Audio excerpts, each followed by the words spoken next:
enmendando algunas cosas, le quedan un montón.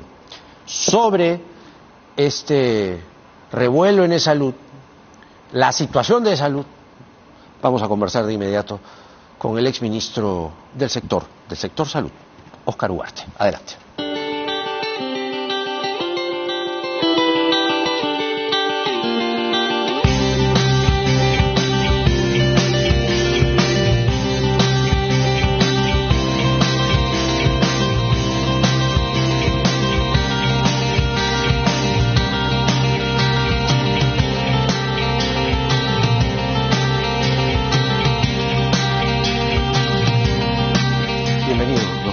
Gracias por estar aquí. Se anticipó, se advirtió desde un primer momento que esta era una mala idea, era una pésima decisión, designar a Rosa Gutiérrez, y todo indica que corrigen el error. Pero esta brevedad de Gutiérrez, ¿cómo deja a salud y qué horizontes puede tener con una gestión trabada así tan deprisa y tan de pronto? Bueno, efectivamente la señora Presidente reconoció que había un error ahí y que iban a tomar decisiones. Parece ser que estas decisiones ya están en curso, pero efectivamente la pregunta principal es qué tenemos por delante, ¿no? Tanto en salud como en el contexto de la salud pública en general, sobre todo cuando sabemos que se viene un niño global bastante fuerte. Y ya sabemos lo que eso significa, ¿no? Creo que en salud, para empezar por ahí, hay que trabajar en dos niveles. Creo que uno es el fortalecimiento de sus capacidades para atender la demanda que tiene de estos 13 millones de asegurados, y donde lo que se percibe, digamos, es lo que los asegurados sienten, es que la capacidad de atención a esa demanda es sumamente insuficiente, ¿no? Se quejan los asegurados permanentemente, eso ya parece un salmo, saco una cita y me demora 3 meses en atenderme. Exactamente. Entonces, eso significa que no hay los recursos humanos suficientes. Aparte de un problema de organización, planificación de citas, eso es también cierto, pero la verdad es que los recursos humanos existentes, y eso es igual en salud que en el Ministerio de Salud, son insuficientes para la demanda existente. Pero además hay que tener en cuenta que esa demanda está incrementada porque se arrastra un pasivo todavía de la pandemia. Es decir, hay colas quirúrgicas que vienen de los últimos 2 años, hay atenciones que no se han hecho también en este último tiempo, y por lo tanto es un doble esfuerzo para poder... Es un cuello de botella eso. Sin duda, porque ese es, digamos, la principal causa del malestar que tienen los asegurados cuando piden una cita y le postergan demasiado tiempo, o tienen necesidad de una intervención quirúrgica y también hay colas que pueden ser semanas o meses, o la escasez de medicamentos, ¿no es cierto? Pero a veces está el doctor que tiene un consultorio externo, entonces le dice, se va a demorar aquí 2, 3 meses, pero mejor vamos a mi consultorio.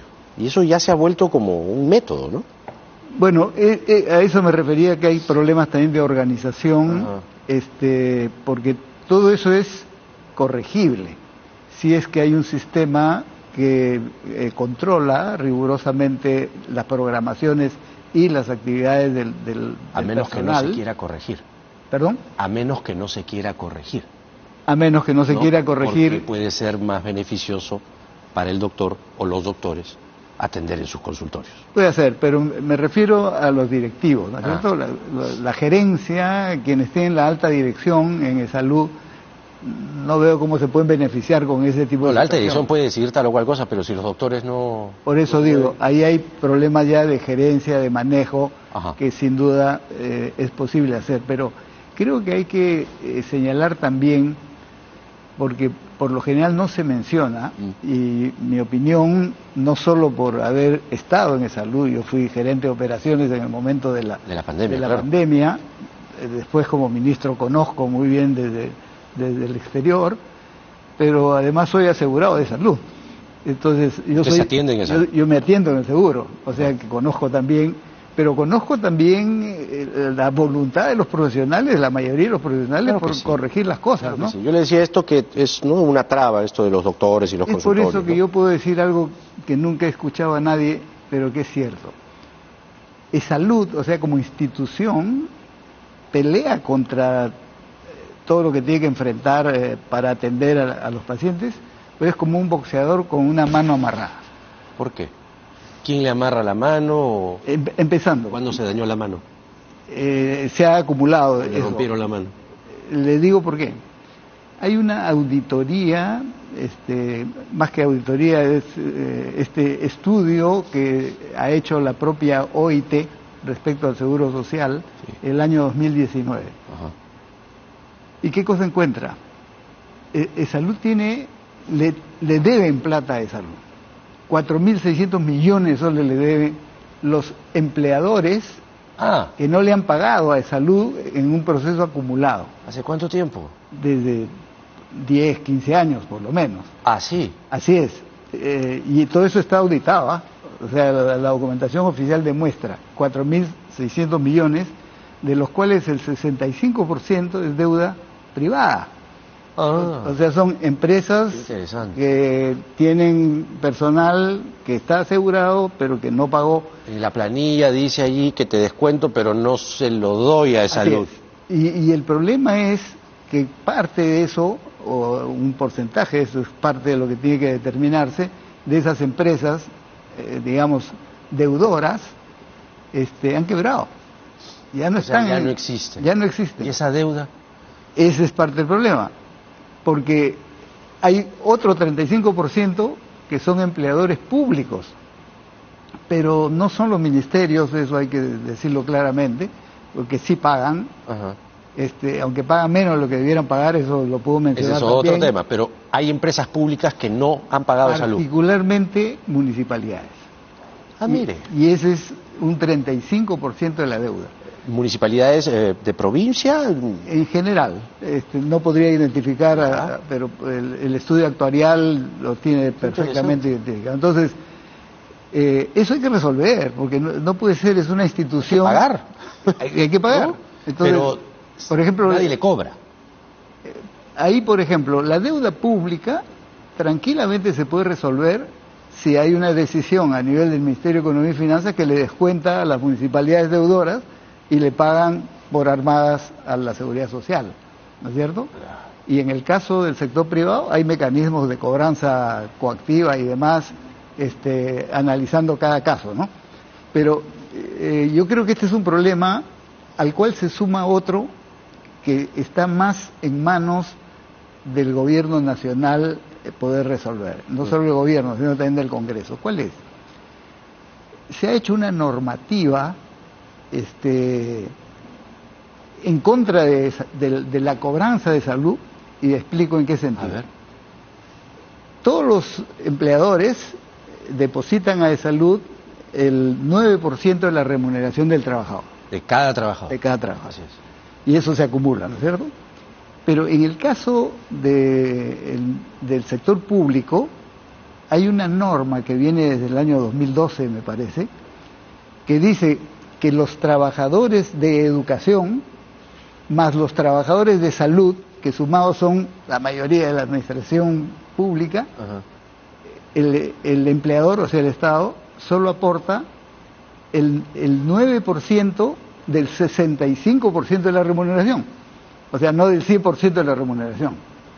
Por lo tanto, si a un empleado privado se le descuenta el 9% de su remuneración, en el caso de parte del sector público se le termina descontando el 5 punto y pico de su remuneración, que no es que se esté beneficiando el trabajador porque está pagando menos, no, eso es lo que tiene que pagar el empleador. El empleador. Así es. Se lo queda el empleador. Así es. Y hay una ley para eso. Entonces es un problema que el Congreso tiene que resolver. Bueno, es pedirle peras al olmo. Pero además hay otra trampita, porque eso es, ¿no? Un porcentaje muy importante de los trabajadores en general del sector público están contratados bajo esta modalidad del CAS, CAS, ¿no? el dichoso CAS. Bueno, esos trabajadores, como cualquier persona contratada, porque la norma dice así, igual sucede en el sector privado, debería descontársele también el 9% de la remuneración. Pero hay una fórmula inventada en algún momento que termina siendo tramposa, pues. ¿Por qué? Porque dice, no es el 9% de la remuneración de este trabajador CAS. Supongamos que gane 5.000 soles, vamos a suponer. Ajá. Sería 450 soles lo que hay que descontar. No es el 9%. ¿Cuánto es? Es el 45%, mejor dicho, el 9% del 45% de una UIT. Entonces, cuando uno saca la cuenta, está pagando menos de la mitad de lo que debería pagar el sector público por los trabajadores ¿Quién CAS. sacó esa fórmula? ¿De dónde? ¿De qué chistera salió? Hay que rastrearla, pero eso también es una norma que está aprobada y que está funcionando. Creo que es de los años 2012, 2013, por ahí. Y nadie hace nada, y la deuda, ¿cuánto suma? 4.500 Esa es la deuda, millones. esa es la deuda anterior. Esto es otra cosa. Esta es otra cosa. Que o no sea, es deuda, esto- porque como está legalmente admitida, Ajá. es un no pago autorizado tramposamente Este es el cabeceo formalizado, digamos. formalizado. Sobre eso hay un estudio actuarial, o sea, no es que no se conozca. Esto está dicho por la OIT, por los organismos que han evaluado oficialmente, Ajá. pero es por eso que digo que Salud es una institución que está peleando con una mano amarrada, pues, Claro. porque no tiene el financiamiento que debería tener. Claro. Entonces, ese es un tema que es crítico, que tiene solución, porque es de voluntad política. Decidir eso es cambiar esas normas tramposas y que a cualquier empleador privado se le cobre el 9% por la remuneración de cada trabajador. No hay una fórmula que dice el 9%, el 65% o de Pero la la UIT. o de lo pillería que fuera. está en que le descuentan al trabajador. Entonces, el trabajador asume... No, ¿De es qué? el empleador el que tiene que pagar. O sea, No, claro, pero me refiero, el trabajador en la boleta ve, entre los descuentos, dice, es salud, 9%, y ahí hay una resta claro, pero no es de lo que debe ganar, sino es del bruto. del bruto, o sea, Claro. de la plaza, digamos. No, ya sé, pero me refiero que el descuento se hace, pero no llega a las arcas de salud, se la queda el empleador. Claro, en este caso, digamos, el Estado se está beneficiando con un menor pago a salud de lo Ese que es en el debería. caso del Estado, pero los privados, por ejemplo, Ah, que no, son no, no. más del Pero- 60%. No le permite. Eso- No, pero eso no pagan, digo. no, el privado paga el 9%. Si no paga el 9%, le No, pero caen usted me dijo encima. que del total de la deuda, que aún, ¿no? Hay eso un sí. forado ahí de 4.000 Sí. millones de soles. Sí, De ese monto, el 60%, ¿le entendí? 65% son privados. es de empresas privadas, Claro. efectivamente. Que algunas ya quebraron. O sea, ese dinero, hasta más vernos. Bueno, eso es parte de lo que ¿No? tendría que verse y cómo se compensa, si es que hay forma de compensación o no, Claro. o forma de pago, porque a veces cierran empresas y abren otras, etcétera, ¿no? Claro. Entonces, lo que quiero decir es que seguramente todas las críticas a salud son válidas porque la gente se queja con razón, pero hay que ver que salud no está, digamos, compitiendo con todas las de Igual, la ley, igual. digamos, de igual a igual. Claro. Y yo creo que eso es parte de lo que tiene que resolverse en este contexto si se habla de cambios institucionales que deberían mejorar la atención de los asegurados. Pero digamos, es un lastre, son años en los que la gente se queja, ¿no? Gestiones que tienen algún pico por ahí, luego decaen, y siempre, como en muchas otras instituciones del Estado, la cosa termina mal. ¿Cuál podría ser, digamos, una reforma revulsiva, una cosa que cambie la dinámica y que finalmente el trabajador, el pensionista, no se vea afectado? Es decir, el gobierno claramente no la vio cuando designa a Gutiérrez, ¿no? Designa a Gutiérrez en un estado de desesperación, con una sombra por denuncias de corrupción que salpican al Premier. Ujú. ¿Cuál podría ser el giro ahí? Pero claro, en este caso, por ejemplo, lo que yo estoy explicando, Ah, está por encima de cualquier funcionario que se designe, porque igual va a tener las limitaciones financieras para afrontar. Entonces creo que como estas son decisiones de gobierno, a quién se pone, al lado de a quién se pone es cómo se cambian las reglas de juego para devolverle a salud las capacidades financieras para mejorar la atención con más personal, con una inversión de fortalecer el primer nivel, porque eso es también una necesidad en salud, comprar mayor cantidad de medicamentos, etcétera, ¿no? En ese contexto hay que tener efectivamente mano firme para evitar corrupción, para evitar cualquier mala actuación de los propios trabajadores, como esta que se señala, que no trabaja ahí y se va al frente a trabajar. Todo eso tiene que sancionarse, ¿no es cierto? Claro. Es parte de lo que tiene que ser una política integral. Estoy hablando de salud, pero no es solo de salud, ¿no es cierto? Eso está mucho más amplio y eso es parte de lo que hay que hacer. Y que viene una reforma que solo ha quedado en sueños o en proyecciones o en PPTs, que es la universalización de la salud, ¿no? Que es un viejo proyecto de integrar MINSA de salud, el cuerpo hospitalario de las Fuerzas Armadas, policiales, y que todo sea un solo sistema. Eso es imposible. Claro. De hacer, digo. Pero ahí hay, digamos, diferentes formas de entender eso que tú has señalado como un solo sistema. Porque ese no es un tema solo peruano. La mayoría de países latinoamericanos tienen Ministerio de Salud, tienen Seguridad Social, tienen Sanidad de las Fuerzas Armadas. Y van por su lado. O sea, tienen fragmentación. Ya. Y cada una ha resuelto más o menos a su manera, algunas con mayor éxito que otras. ¿Pero es mejor la fragmentación o la universalización? No, lo mejor es la articulación, sin duda. Pero, ¿qué quiero decir? Uruguay tiene sector público, tiene sector privado, pero tiene una seguridad social, no tiene una seguridad social, tiene 40 y tantas seguridades sociales. ¿Por qué? Porque tienen este sistema, igual que los argentinos, que son obras sociales, ¿no? O sea, es una seguridad social por cada rama de la producción, del comercio, de lo que fuere. O sea, más fragmentados, los argentinos tienen 300 y tantos obras sociales. No tienen una seguridad social. O sea, la fragmentación, hay países que las tienen más que Perú. Hay países en los que funciona. Y sin embargo funciona. A eso me iba a referir, porque en el caso de Uruguay, ellos iniciaron una reforma hace ya 15 años, manteniendo las diferentes formas de organización, pero decidieron cosas claves. Uno, el plan de beneficios debe ser igual para todos, sea de la seguridad social que fuere, del sector público, lo que sea, el plan de beneficios. Dos, el aporte por cada trabajador, sea que lo aporta la seguridad social o que lo aporta el Estado o el aporte privado, también es igual. Por lo tanto, equiparas formas de financiamiento. Y tienen otra cosa que les funciona bien, tienen una caja única.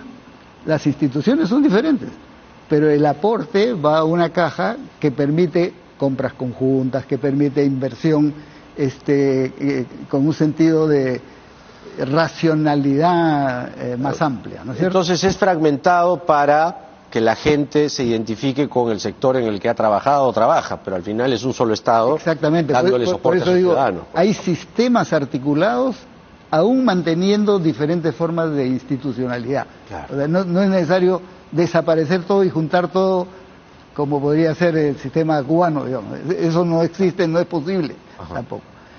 Y no existe en ningún otro país. ¿Qué cosa hizo, por ejemplo, Costa Rica? Costa Rica lo que ha hecho es todos los servicios públicos del ministerio se los ha pasado a la seguridad social. Claro, Costa Rica es un país con mano de obra formal en 70% o más, ¿no es cierto?, a la inversa de Perú. Entonces les ha funcionado fortalecer más bien la seguridad social y la franja que queda la atiende la seguridad social, pero el Estado paga una cuota como acá el CIS, por decirlo. Pero cada país lo hace a su manera, ¿no? Entonces acá en el Perú, cuando se dice articulación del sistema, yo digo está bien, pero eso no requiere disolver la seguridad social o el ministerio o lo que fuere. Ajá. Se puede articular si se hace, por ejemplo, con un modelo parecido, pero propio peruano, como lo hace Uruguay, que es un buen sistema y funciona. Y es una de las reformas que la hizo el gobierno de izquierda de los años 2007-2008 y que lo mantiene el gobierno actual, que ya no es de izquierda. Claro. O sea, es una reforma que ha funcionado al margen de las ideologías, digamos. Eso, que es lo ideal, ¿no? Es Ahora, lo ideal. pasando al tema que no menor de la alerta epidemiológica o alertas epidemiológicas que se han ido reportando, se está dando cuenta de el aumento de infecciones respiratorias agudas en el Perú. Sí. Y incluso, por ejemplo, hay un reporte de hace un par de días que hay un incremento en comunidades de Loreto. Sí. El MINSA, que es, digamos, el ente encargado aquí, a su juicio, ¿cómo está liderando este suceso, estas alertas? Ese caso específico de la selva, en Loreto, particularmente en la provincia del Datén del Marañón, ¿no? Que son los casos que se mostraron, han ido brigadas del Instituto Nacional de Salud, del CDC o el Centro de Epidemiología, han analizado, y efectivamente son virus similares, le llaman infección respiratoria intersticial, Ajá. que es muy parecido a la influenza, por decir. Eso se frena con vacuna. Entonces, ahí lo que hay que hacer, y entiendo que está haciendo la Dirección Regional de Salud, Ajá. es la vacunación, aunque son condiciones más complicadas para vacunar porque son poblaciones dispersas en la Amazonía, pero también hay estrategias y hay experiencia para eso. Ajá. Bueno, pero mencionabas ese como uno de los casos que hay que prever, porque con el cambio climático vamos a tener ese tipo de brotes infecciosos, pero vamos a tener también más dengue. Y vamos ¿Más dengue? Seguro, con toda seguridad. ¿Cuánto más dengue?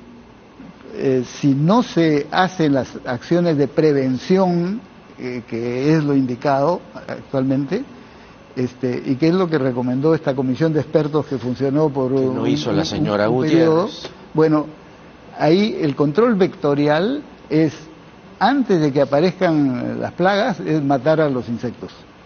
Y eso hay que hacerlo, ya se sabe, ¿no? Eso no es nuevo, eso la Dirección General de Salud Ambiental del Ministerio, más todos los trabajadores de primer nivel saben cómo hacer, porque hay que ir a las casas, hay que fumigar, hay que limpiar los tanques de agua, etcétera. Eso es conocido, digamos. Claro.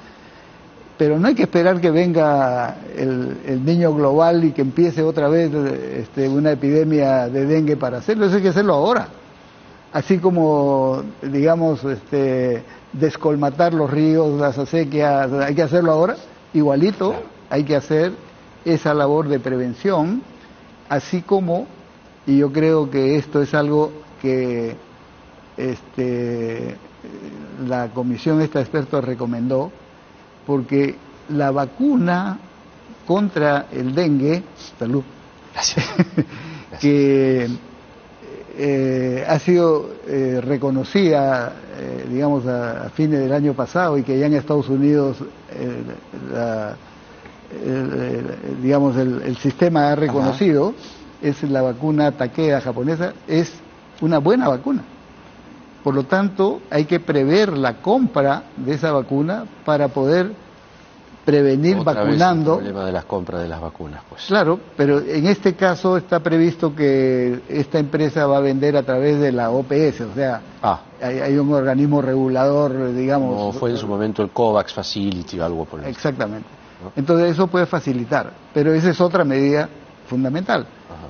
Y hay que fortalecer los servicios para la atención de los casos, para que no haya el nivel de mortalidad que se ha presentado, ¿no es cierto? Porque eso se puede controlar si se tiene buena capacidad de respuesta en el primer nivel y se tiene capacidad de atención, detección de los casos que se llaman, que tienen signos de alarma, y si se tienen reforzadas las unidades de cuidados intensivos ahí donde se requiera. Tenemos tiempo para eso, Tenemos, claro, 3, 4 meses, pero se puede hacer. No se requiere 2 años para prepararse. En los meses siguientes hay que hacer, y creo que esa debería ser, yo supongo que va a ser así, uno de los mensajes, o de los elementos principales del mensaje presidencial, ¿no? En el contexto de este cambio climático y lo que se viene, hay que tomar las medidas. Se sabe cómo hacer en los ríos para las inundaciones. Bueno, en salud también se sabe cómo hacer, pero hay que hacerlo. Hay que contratar más personal, medicamentos, etcétera, ¿no? Exacto. El exministro de Salud, Óscar Ugarte, hablándonos de esto que ha sucedido con Rosa Gutiérrez, rápidamente en salud, 9 días nomás, y hay enormes retos que el doctor Ugarte ha expuesto claramente en una institución tan importante como la Seguridad Social. Gracias, doctor Ugarte. Muchas gracias, Jaime. Vamos a... Ministerio de Salud. Compunche Perú. Gobierno del Perú.